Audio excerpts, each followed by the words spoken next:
How not to waste your money on piano lessons, tip number 3. Do you know those toddler music classes where everyone sits around in a circle and there's singing and there are instruments and there's dancing?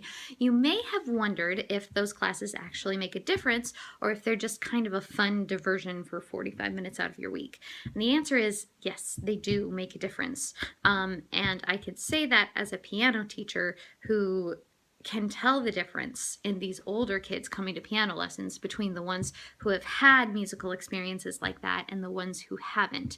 The one that I take my own daughter to is Music Together, and the reason why I like them in particular is because their philosophy about community music making really closely mirrors my own beliefs.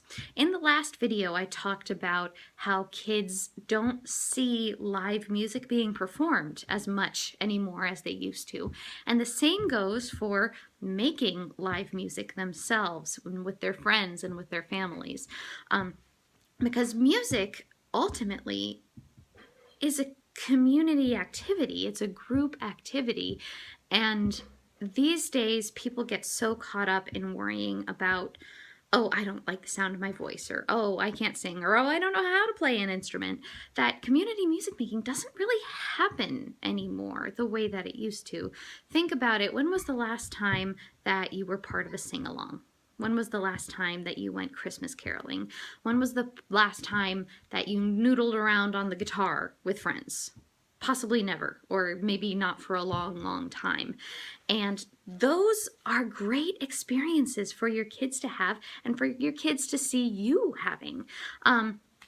If you attend religious services, you might have noticed that these days a lot of people, even during the parts of the service that are supposed to be community singing, everybody singing together, there are a lot of people who just kind of stand there and don't sing. And that's because of self-consciousness. That's because everybody is worried about other people judging their singing.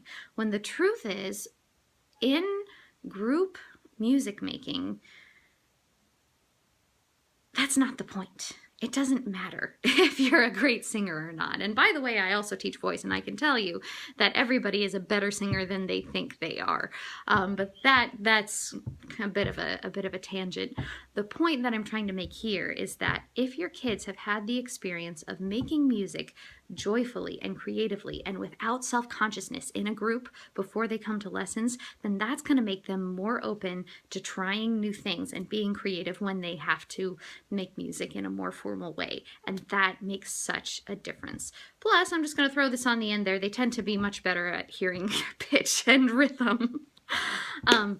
Back next time.